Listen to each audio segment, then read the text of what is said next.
Fani dari kelompok 6. Dengan saya Mutia Azara dengan NIM 2304080009.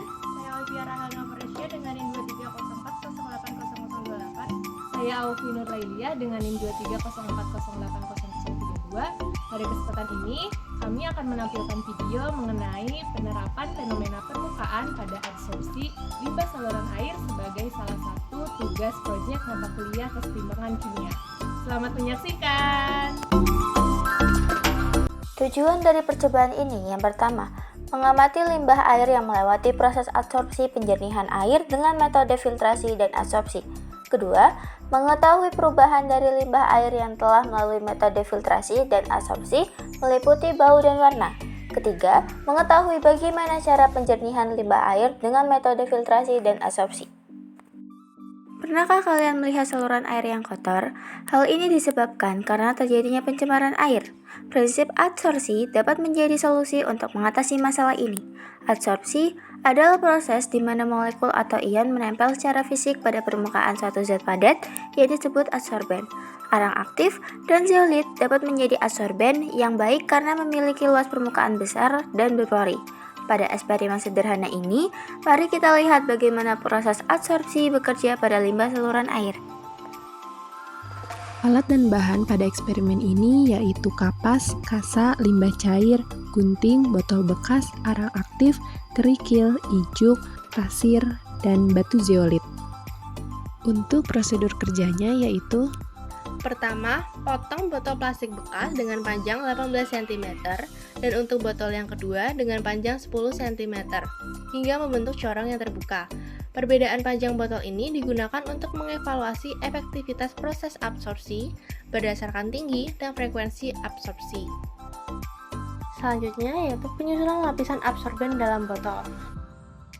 Pengisian ini berurutan dari bawah ke atas. Pertama yaitu kasa dan kapas, sebagai penahan partikel besar dan melindungi lapisan absorben di atasnya.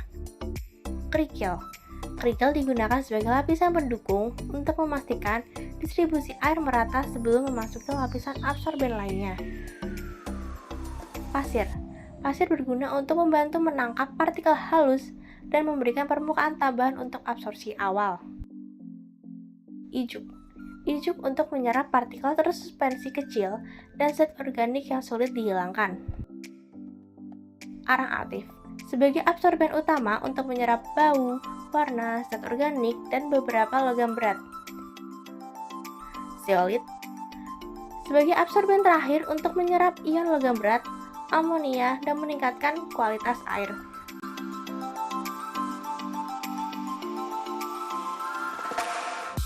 Kemudian dilakukan hal yang sama untuk pengisian botol dengan panjang 18 cm.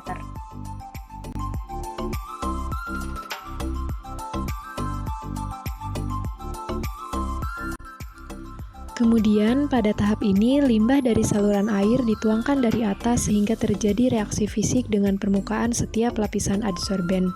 Hasil menunjukkan percobaan adsorpsi pada panjang botol 18 cm lebih bersih daripada percobaan adsorpsi pada panjang botol 10 cm.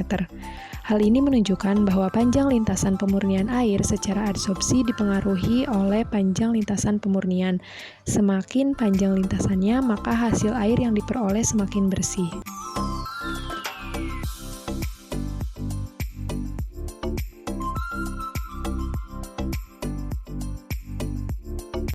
Percobaan absorpsi limbah saluran air menunjukkan bahwa panjang lintasan absorpsi mempengaruhi efektivitas proses. Limbah yang melewati lintasan 18 cm membutuhkan 2 kali pengulangan untuk menjadi tidak berwarna, sedangkan lintasan 10 cm memerlukan 3 kali pengulangan. Perubahan warna dari coklat menjadi tidak berwarna menunjukkan keberhasilan arang aktif sebagai adsorben dalam mengikat partikel polutan melalui mekanisme permukaan berpori. Hasil ini membuktikan bahwa semakin panjang lintasan absorpsi, semakin efektif proses pengikatan polutan, karena kontak antara limbah dan absorben lebih maksimal.